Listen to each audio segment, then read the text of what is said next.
نن چې ویډیو کومه زما مور په تورو خاورو کې پرته ده. زه تاسو ټولو ته نن سوال کوم، سوال کومو خلکو چې میاندې جمدی دي هغوی ته یو درخواست کوم، یو ریکویسټ کومه، هغه کسان چې خپل مور او پلار ته خفه دي، بیا خاص کر مور ته خفه ده. نن چې زه په مور کومه ویډیو کومه، الله دا ډېره ناشنا را باندې لګي، ځکه ما چې به کله د مور نوم واخیستو او په مور باندې به مې ویډیو کوله، زما مور به ما سره په کور کې ناسته وه او زه به ورغلم او ما به ښکل کړه او ما به ورته مور نن مې د باندې ویډیو کړې ده. خو نن چې ویډیو کومه زما مور په تورو خاورو کې پرته ده. زه تاسو ټولو ته نن سوال کوم، سوال کومو خلکو چې میاندې جمدی دي هغوی ته یو درخواست کوم، یو ریکویسټ کومه، هغه کسان چې خپل مور او پلار ته خفه دي، بیا خاص کر مور ته خفه ده، نو زما عاجزانه درخواست ومنئ، سوال منت درته کومه چې ډېره عجیبه سرمایه ده.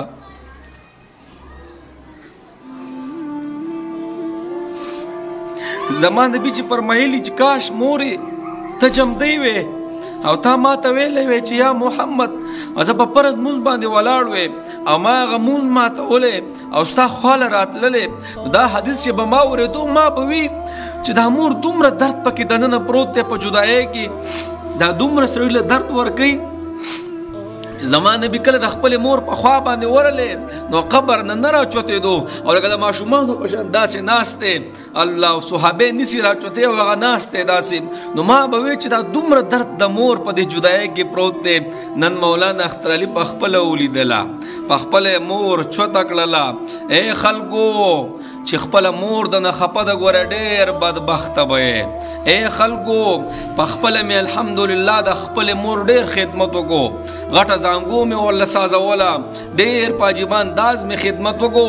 د سره دې په شپه کې اوده شوی نه یم قسم درته خورم، زما ټول علم، زما ټولې روجې، زما ټول عبادت یو خوا کا او په یوه شپه چې مې د خپلې مور سره به تېروله او خپلې مور له مې زورونه کول.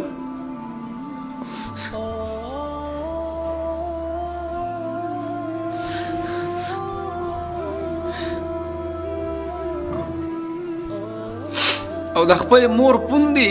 او ویښته به مې صفا کول او مور له به مې ګومنځ کوله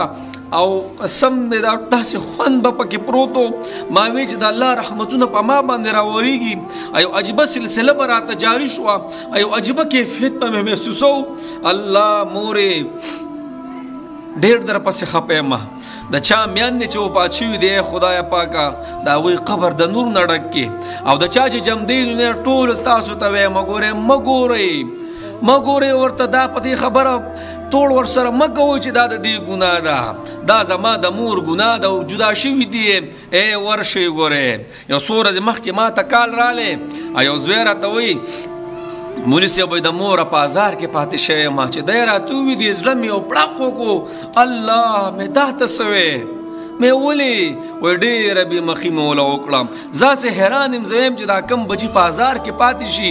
او مور ته دک رسولی، پلار ته دک رسولی، الله دوی به څنګه زندګي تېروي، دوی له به خپلې بسترې خوند څنګه ورکوي، دوی له به خپل بچي خوند څنګه ورکوي. الله اکبر کبیره. د موسی علیه السلام خبره ما ته ډېره اوس ودرېږي،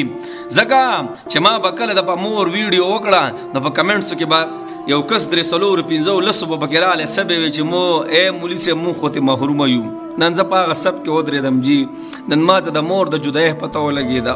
مهرباني وکړئ د چا چې جمدی دي خپو ته ورله کښېنئ، لا خپې ورله غوړوئ، خپې ورله صفا کوئ، ای جدا تې ګوری نه شي. هغه موسی علیه السلام پیغمبران، غټ غټ پیغمبران چې موسی علیه السلام به کله روان شو د الله سره خبر وله نو یو ورځ ورته الله جل شانه فرمایي ای موسی وره نن په عجیبه انداز خبرې کوه، ولې ای الله نن معامله جدا ده، نن ولې په عجیبه دغه کې راغلم کپړو کې راغلم، نن معامله مې بل شان دی ده ای الله ولې؟ الله ورته فرمایي ته چې به را روان شوې هلته به ستا مور په سجده باندې پرېوته، اما ته به وی الله موسی ډېر جذباتي دی، ای الله ته ناراضه مه شي، موسی نن ډېر په احتیاط خبرې کوه، ای مورې ستا د قدمونو نظار شم زه او چې ورشم هغه ځای ته وګورم یقیني اور را باندې لګي خو په دې شکر وباسم الحمدلله چې ټول ډېر عجیبه خدمت وکړو زما رونه دي وکړو ورنداریانې مې دي وکړو ټول دي خوش قسمته هغه بچي دي چې په دعا کې دې پاتې شي د مشرانو نه بس ما ورته ټول به ځو زما د نبي نه خپله مور الله په ورکوټوالي کې اخیستې ده نو زه پکې څه یم تاسو پکې څه یم خوش قسمتي هغه ده چې په دعا کې پاتې شي بس دا دعا به تر قیامته پورې بیا ستا سره رسي نو غرض مې دا دی جناب څومره مور او پلار بیا خاص کر مور چې ده او خپې ته ګورې ستاسو نه خپه دي ورشئ 100% غلطي دي د هغې 100%